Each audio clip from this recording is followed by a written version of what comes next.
오늘 말씀은 선한 것은 지키기 어렵고 악한 것은 뽑아내기 어렵습니다라는 제목으로 말씀 전하도록 하겠습니다. 우리 인생에서 누구를 만나는가 하는 건 대단히 중요한 일입니다. 사람이 태어나서 제일 먼저 만나는 사람이 부모지요. 한 사람이 태어나서 자라나 인격이 형성되는 데 있어 가장 중요한 존재가 부모입니다. 부모 학위에 따라 자녀의 미래가 달라지기도 하지요. 좋은 부모가 있고 나쁜 부모가 따로 있겠습니까마는 좋은 부모가 되기 위해 기도하는 부모 되기를 바랍니다. 자녀의 인생은 하나님의 손에 달려 있습니다. 그러니 자녀를 위해서 끝까지 기도하는 부모 되기를 바랍니다. 또한 자녀에게 물려줄 수 있는 것 가운데 가장 좋은 것이 신앙이고 믿음입니다. 믿음을 심어주는 것, 믿음을 유산으로 남기는 것, 그거보다 더 좋은 유산은 없습니다. 그러니 자녀가 믿음 갖도록 지혜로운 양육자 되기를 바랍니다. 자녀는 부모의 뒷모습을 보고 자란다 라는 말이 있습니다. 앞에서 어떻게 하느냐가 아니라 뒤에서 부모의 뒷모습, 지나간 자리를 보며 자녀는 배웁니다. 그러니 부모된 여러분, 내 뒷모습이 기도하는 모습, 찬양하는 모습, 예배하는 모습, 섬기는 모습, 헌신하며 남을 돕는 모습이 되기를 기도합니다. 그렇게 하여 우리 아침빛 교회에서 자라나는 모든 어린이, 청소년, 청년, 청장년에 이르기까지 하나님의 기쁨이 되기를 바랍니다.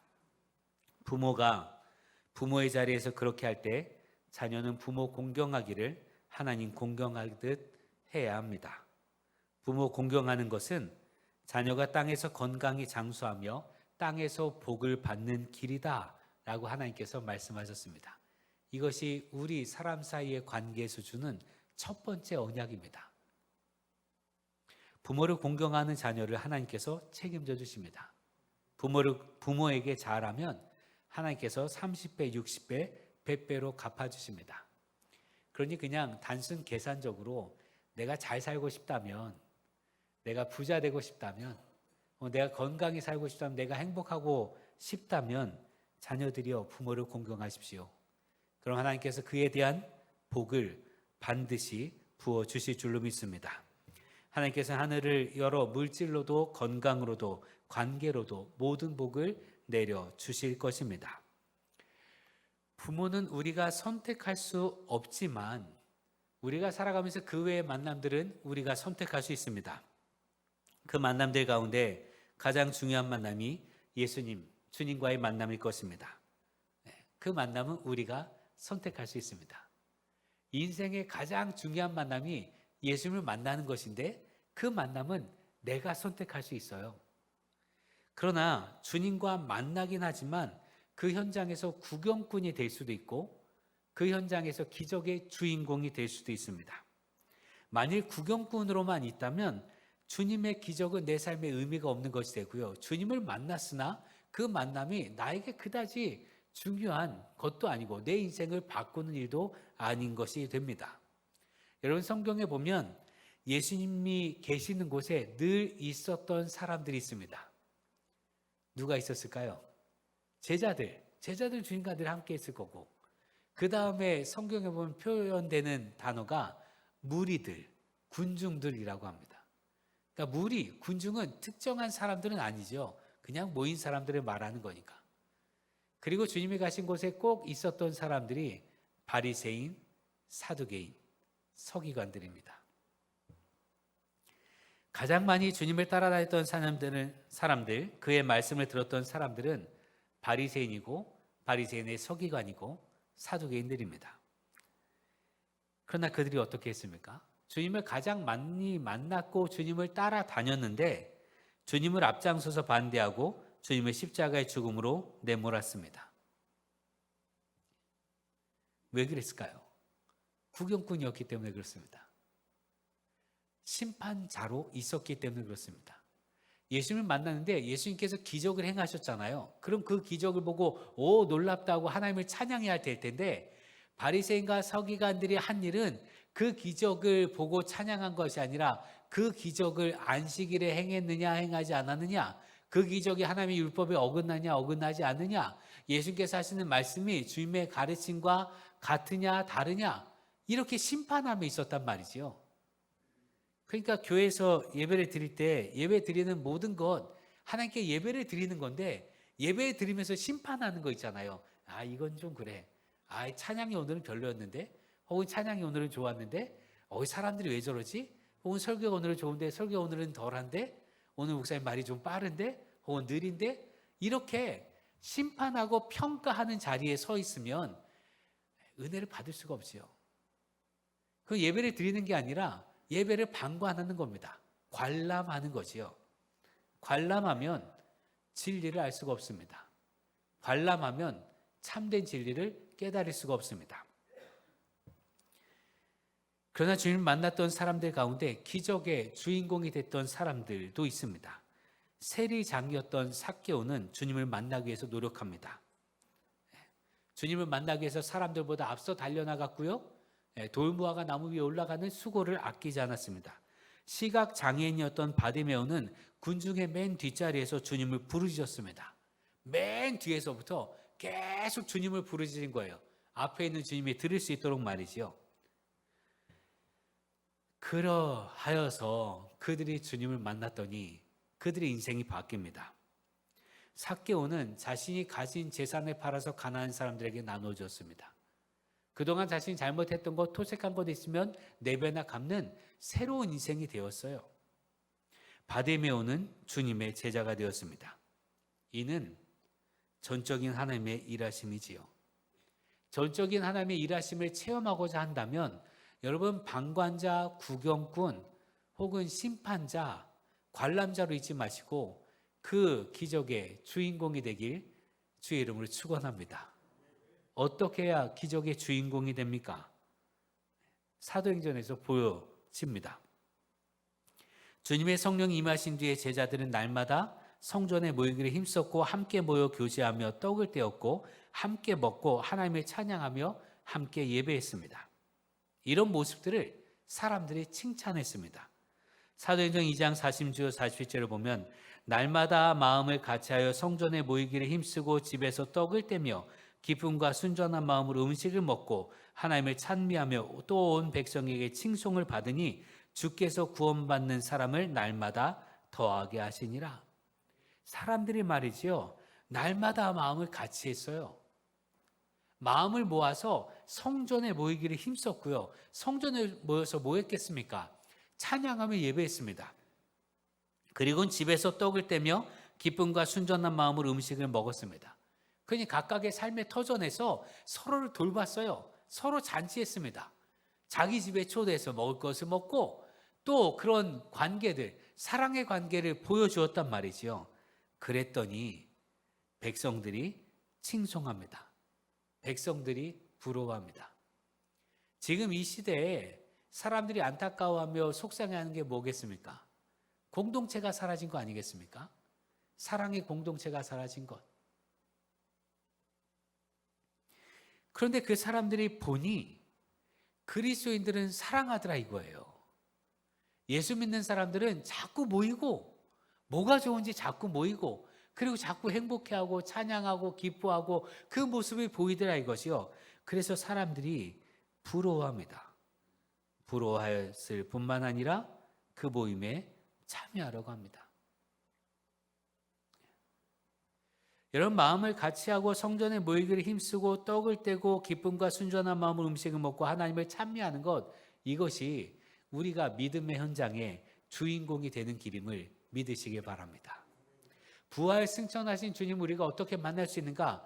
이렇게 해야 만날 수 있습니다. 부활 승천하신 주님을 만날 수 있는 길은 마음을 같이 하고요. 성전에 모이기를 힘쓰고 집에서 떡을 떼고 기쁨과 순전한 마음으로 음식을 먹고 하나님을 찬미할 때 주님을 만날 수가 있습니다. 그 모습을 사람들은 부러워합니다. 부러워할 뿐만 아니라 그 모임에 참여하고 싶어 했습니다. 그래서 하루에만도 3,000명이 넘는 사람들이 회개하고 그 모임에 들어간 거예요. 왜요? 다른 모임은 없는데 그리스도인들은 그곳에서 마음을 같이 하고 떡을 떼고 사랑을 나누더라 이거예요. 다른 모임에선 서로를 끌어내리려고 그렇게 하는데 예수 믿는 사람들의 모임에서는 그 곁에서만 보아도 사랑이 넘치더라 이겁니다. 그러니 그 모임에 들어가고 싶었어요. 교회는 그렇게 사람들이 함께하고 싶은 곳이 되었습니다. 그런데 지금 교회는 어떠합니까? 사람들이 함께하고 싶은 곳입니까? 아니면 벗어나고 싶은 곳입니까? 사람들이 교회를 떠나는 걸 두고 사람들이 진리를 모르기 때문에 혹은 바쁘기 때문에 혹은 세상의 유혹에 강하기 때문이다 라고만 말할 수 있을까요? 교회에 왔다가 교회 와서 예배를 잘 드리다가 교회를 떠난 사람들 있잖아요. 그 사람들이 세상 유혹에 강하기 때문에 과거 습관 때문에 과거 놀던 가락이 있어서 그래서 떠난 거다라고 말할 수만 있겠습니까? 우리 믿는 사람들이 삶이 변한 건 아닐까요? 겉에서 보았을 때는 예수 믿는 사람들 교회가 참 좋아 보이고 사랑이 많은 것 같았는데 실제로 들어가 보니 세상과 별거 없네. 세상 사람들과 별 차이가 없네. 이거나 뭐 내 삶이나 뭐. 그럼 내가 뭐하러 믿어? 라고 하게 된 건 아닐까. 멀리서 보았을 때는 좋아 보였는데 막상 들어가 보니 별반 다르지 않아서 그래서 믿다가 떠난 거 아닐까. 여러분, 선한 것은 지키기 어렵고요. 악한 것은 뽑아내기 어렵습니다. 사랑이 넘치는 것, 서로 화목한 것, 서로 돌보는 것, 이것이 선일진데 선은 지키기 어렵고 우리 안에 들어온 악은 뽑아내기 어렵습니다. 우리 마음 안에 그리고 우리 삶에서 말입니다. 바울 사도의 고백을 들어보십시오. 바울 사도는요, 예수님을 만났고요, 사도가 되었습니다. 그리고 혹시 자기가 욕정에 따라 죄를 지을까 봐 독신을 결심했어요. 바울 사도는 초대교회의 성인의 반열에 들 만큼 신실하게 살려고 노력했습니다. 그 스스로도 선한 것을 지키려고 몸부림쳤습니다만 바울이 고백하기를 나도 어렵다. 이렇게 고백해요. 오늘 읽은 말씀 15절, 19절, 24절에 내가 행하는 것을 내가 알지 못하느니 곧 내가 원하는 것은 행하지 아니하고 도리어 미워하는 것을 행함이라. 야, 내가 원하는 선을 행하지 않고 내가 미워하는 악을 행한다. 내가 원하는 바 선을 행하지 아니하고 도리어 원하지 아니하는 바 악을 행하노도다. 오호라 나는 곤고한 사람이로다. 이 사망의 몸에서 누가 나를 건져내랴. 바울의 이 고백을 보면 말이죠, 바울이 예수를 믿은 다음에 예수 그리스도를 만난 다음에 그의 마음에 원하는 건 선한 것이었어요. 선을 이루고 싶었습니다. 선한 것, 사랑이 있는 것, 행복한 것, 주의 복음으로 넘치는 것, 하나님 나라를 원했단 말이죠. 그러나 그 원하는 것이 있었으나 그 원하는 바대로만 행하지 못하더라 이거예요. 사실 우리는 예수를 믿은 이후에 모두가 다 원하는 것이 있습니다. 우리 모두는 선을 원합니다. 여기는 여러분 가운데 싸우길 원하는 사람이 어디 있어요? 네? 다 행복하길 원하지. 그렇지 않습니까? 여기는 모든 분들 가운데 다 예배 드릴 때마다 은혜 받길 원하지, 예배 드릴 때마다 속상하고 화나는 성질 나길 원하는 사람이 어디 있어요? 여기 있는 모든 분들이 다 이 예배당이 차길 원하지 텅텅 비길 원하는 분이 어디 있어요? 여기 있는 모든 분들이 다 교회가 흥황하길 원하고요, 하나님 나라가 이 땅에 실현되길 원하지 이 땅이 지옥 같길 원하는 사람이 어디 있습니까? 여기 있는 모든 분들이 우리 가정이 행복하길 원하잖아요. 우리 가정이 믿음의 가정이 되길 원하지 우리 가정이 사탄의 가정 되길 원하는 사람들이 어디 있습니까? 우리 모두는 원하는 바가 있습니다. 우리 모두는 선한 것을 원합니다. 내가 있는 곳에 사랑과 평화, 기쁨과 찬양이 넘치기 원합니다. 내가 있는 곳마다 웃음이 넘치기 원하잖아요. 내가 가는 곳마다 사랑이 넘치기 원합니다. 내가 가면 사람들이 막 슬퍼하다가도 내가 가기만 하면 웃기를 원하잖아요. 내가 가기만 하면 행복하기 원하고. 주님께서 주시는 복으로 가득하게 원합니다. 그러나 우리 실제 삶은 어떠합니까? 내가 가는 곳마다 웃음이 넘쳐납니까? 막 슬퍼하고 혹은 싸우고 큰 소리가 나던 곳에 내가 가기만 하면 거기서 평화의 소리가 넘쳐납니까? 아니면 그렇지 않습니까? 우리가 원하는 바대로 행하지 못하는 것을 바울 사도는 인간의 악함 때문이라 말합니다. 육에 속한 자로서 원하는 것을, 육신이 원하는 것을 따라 살아가기 때문이다 라고 말합니다. 육신이 원하는 대로 살기 때문이다. 우리 안에 악이 있기 때문이다. 여러분, 그렇습니다. 우리 안에 악이 있습니다. 우리 안에 죄가 있지요. 우리 육신에 따라 살아가고자 하는 사람들인 건 맞습니다. 그러나 그렇다고 해서 나는 원래 그러니까 안 된다 하고 포기하면 더 큰 악이 우리에게 다가옵니다. 여러분, 이 중랑천 거리에 뚝방길 있잖아요. 산책로에 쓰레기 하나가 있다 칩시다. 그걸 누군가 주우면 산책로는 계속 깨끗해집니다. 그런데 쓰레기가 하나 떨어져 있는데 내가 거기에 내 주머니에 있는 쓰레기 하나 더 붙여보십시오. 그럼 어떻게 되겠습니까? 금방 쓰레기장 됩니다. 내버려 두면 더 악해집니다. 그렇게 쓰레기 한두 개가 쌓이면 더 많은 쓰레기 산더미가 되는 것 아니겠습니까? 또 나가서 쓰레기 더미도요, 처음에는 불편하고 지저분했다가 계속 보잖아요?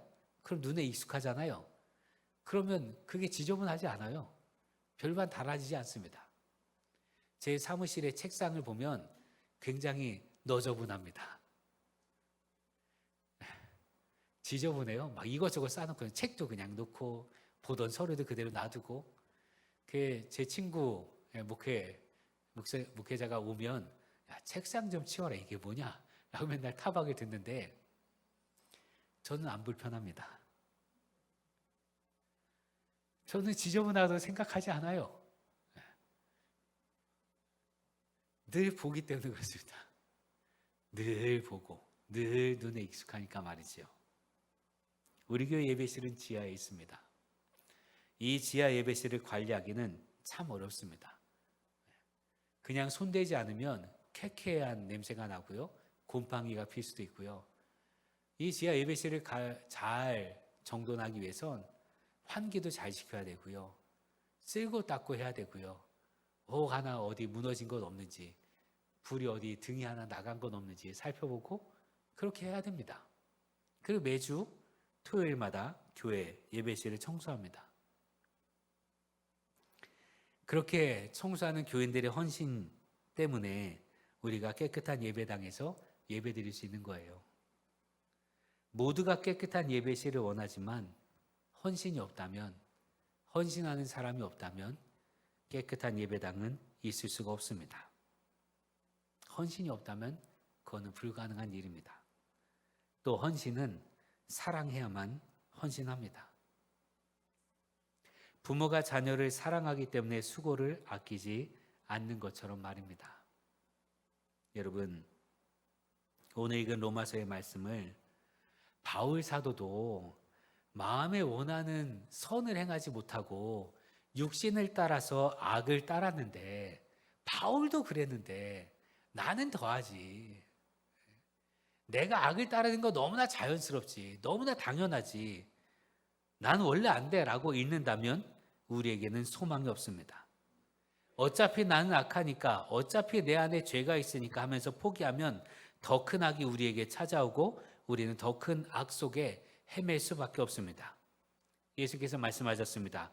마태복음 12장 43절 45절 보면 더러운 귀신이 사람에게서 나갔을 때 물 없는 곳으로 다니며 쉬기를 구하되 쉴 곳을 얻지 못하고 이에 이르되 내가 나온 내 집으로 돌아가리라고 와보니 그 집이 비고 청소되고 수리되었거늘 이에 가서 저보다 더 악한 귀신 7을 데리고 들어가서 거하니 그 사람의 나중 형편이 전보다 더욱 심하게 되느니라.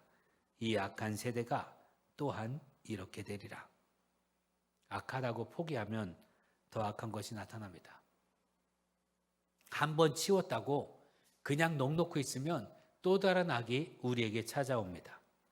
쓰레기를 한번 눈 감으면 산더미처럼 쌓인 쓰레기를 보게 될 것입니다.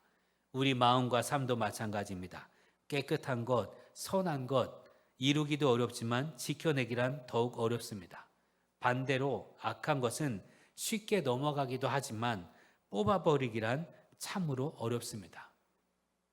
내 힘으로 악을 제하기란 어렵습니다. 내 힘만으로 선을 이루기란 어렵습니다. 우리 힘으론 안 됩니다. 그런데 왜 우리는 우리 힘으로 자꾸 하려고 합니까? 내 힘으로 선을 이루려고 하니까 부딪히고 무너져서 더 속상해하고 그래서 선의 의지가 자꾸 포기되는 거예요. 내 힘으로 하려고 하니까. 내 힘으로 바꾸려고 하니까. 여러분, 우리 힘으로는 안 됩니다. 이걸 인정해야만 합니다. 바울이 고백한 게 그거 아닙니까? 내가 원하는 바 선을 행하지 아니하고 원치 아니하는 바 악만 행하는도다. 왜요? 자기 힘으로 하니까. 자기 힘으로 할 때는 불가능하다고 바울은 말합니다. 그러나 거기서 끝이 아닙니다. 그렇기 때문에 내 힘으로 안 된다는 것을 인정하면 하나님께서 도와주실 줄 믿습니다. 웨슬리 은총의 낙관주의는 사람은 악한데 하나님의 선하심이 사람의 악함보다 크다는 거예요. 인간은 악한데 하나님의 능력이 인간의 악함보다 큽니다. 그래서 우리 스스로는 안 되지만 하나님의 능력으로 우리는 선을 이룰 수 있습니다. 하나님의 능력으로 우리가 바라는 선을 행할 수 있습니다. 내 힘이 아니라 하나님의 능력을 의지할 때 말입니다. 바울이 고백합니다. 25절 우리 주 예수 그리스도로 말미암아 하나님께 감사하리로다. 그런즉 내 자신이 마음으로는 하나님의 법을 육신으로는 죄의 법을 섬기노라. 마음으로는 하나님의 법을 육신으로는 죄의 법을 섬기지만 우리 주 예수 그리스도 때문에 하나님께 감사하는 이유는 그리스도의 능력으로 하나님의 능력으로 죄의 법을 따르는 육신을 이기기 때문입니다. 우리 죄보다 하나님의 은총이 더 큽니다. 우리 약함보다 구원하신 하나님의 사랑이 더 큽니다. 우리의 죄악된 모습보다 우리를 선으로 이끄시는 하나님의 능력이 더 큽니다. 선한 것은 지켜내기 어렵고 악한 것은 뽑아내기 어렵습니다. 그러나 지켜내기 어렵다고 포기하지 마십시오. 나를 보지 말고 하나님을 바라봅시다. 하나님을 의지하면 하나님께서 우리 삶에 선을, 의를, 하나님의 나라를, 사랑을, 화평을, 평강을 이루게 하여 주실 줄 믿습니다. 기도하겠습니다. 능력의 하나님, 나 자신을 보고 실망하고 낙심하여 선을, 의를 포기하지 않게 하옵소서. 나는 약하지만 하나님은 강하십니다.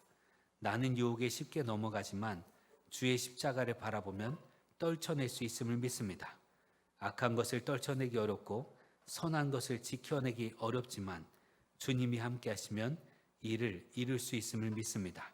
하오니 주여 우리에게 임하시고 우리를 도와 주시옵소서. 예수님의 이름으로 기도합니다. 아멘.